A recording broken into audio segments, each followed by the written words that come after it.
Hey, it's Hunt. You found Hunt on Saints. We're talking black and gold football. Do us a favor. Hit the like button, share your comments below, and hit that subscription button so you can get all of our content. Enjoy. A little bit later on in this hour, but we'll start with the black and gold who get a win last night on Monday Night Football in Charlotte. The Saints win it 20-17. Little garbage touchdown there from the Panthers late to make it a little closer than it probably was with 4 minutes to go. But in any event, the Saints do win the game. I want to start with the biggest takeaway from that game, unequivocally, and it's quick. The Saints are 2-0. That's the biggest takeaway in that league, in division. I don't care what it looks like. Just put one in the win column. And they did that, and they've done that for 2 weeks in a row. That's the biggest takeaway. Now, we can get into some nuances. I want to be very upfront, though, that overwhelmingly, as a Saints fan, you should be thrilled that the Saints have come out of the gate 2-0. It's a nice feeling. They haven't done it in a handful of years. And here they sit 2-0. And look, the defense has been phenomenal. They've only allowed one garbage touchdown in 2 games. Now, you've dealt with 2 bad quarterbacks. Ryan Tannehill's on the wrong side of his career. Bryce Young just started, and both guys were poor in their games. Tannehill's decision-making was atrocious, 3 awful interceptions. Bryce Young yesterday, indecisive, inaccurate when there were some opportunities. But hey, if you're the Saints, I'm not going to sit here and knock the Saints defense because 2 lower-end quarterbacks struggled. Guess what? That's what 80% of the schedule is this year. Jordan Love's coming up. Are you terrified of him? I wouldn't be. Baker Mayfield played well on Sunday. Do I think he's great? Nope. Mac Jones, terrified? I don't think so. C.J. Stroud? Got Anthony Richardson coming up, if he's healthy. Justin Fields looks awful. You'll see him in a few weeks. That's what the schedule looks like, and we've known that since May. So the Saints defense looks very, very good. And I could tell you about all the things I like about the defense. Brian Brzee getting back there in what looked like a forced turnover. Cam Jordan still playing at a high level. The DBs are playing great football at this point. You've really got a nice trio with Lattimore and Adebo and Alontae Taylor. They look like they're playing great football. You know what DeMario Davis is. Pete Werner's healthy. The defense looks good. The defense was good last year, late in the season. But your offense stunk. And the hope was you go out and spend $100 million on a quarterback. The guy that you're planning on playing stays healthy, which didn't happen last year. You get your left tackle that you drafted in the first round a year and a half ago in healthy. And it looks a little bit better than it did last year. And through 2 weeks, it just hasn't. Where's my concern on the Saints offense right now? As I look up, and through 2 weeks, they've been inconsistent to be kind. And I debated that this morning. I've gone back and kind of looked at the game against Tennessee, certainly watched every play last night.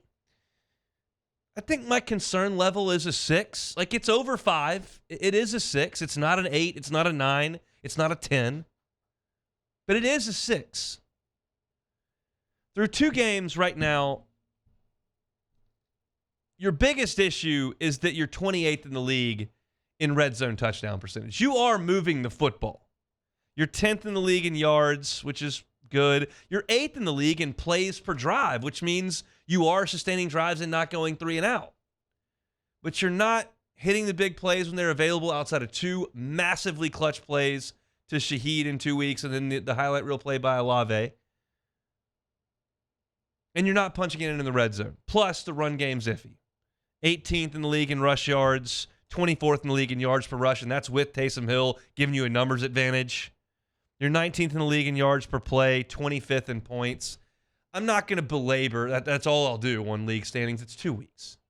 It's hard to draw sweeping conclusions. But if you're a Saints fan and you've watched the Saints play for 2 weeks, there are some concerns on the offensive line.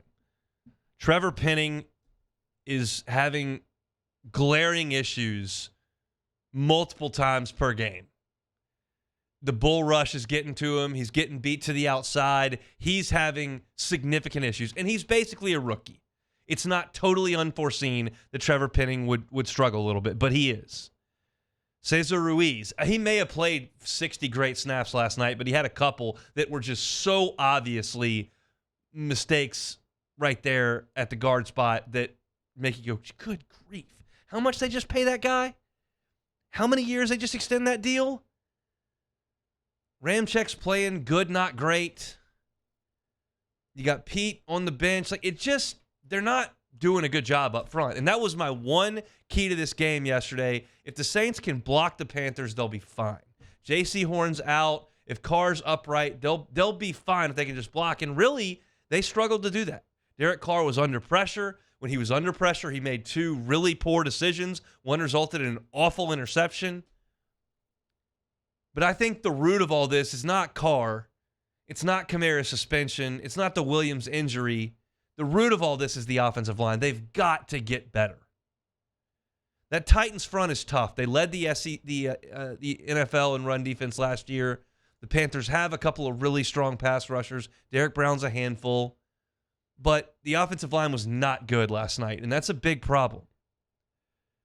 So how does it get better? Well, there are two main ways that I think the offense can improve with the help of the offensive line.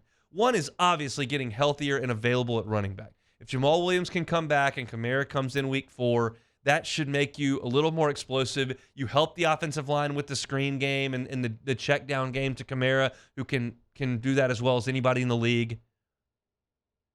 And then the other thing is Derek Carr is still not in sync with Olave, Thomas, and Shaheed the way I think he will be late October.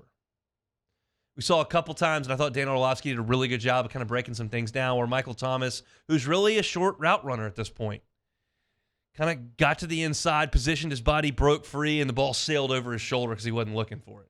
That's one that I think Breeze and Thomas had a better body clock symbiosis or whatever you want to call it. Like, they just were on the same page better than Carr and Thomas are.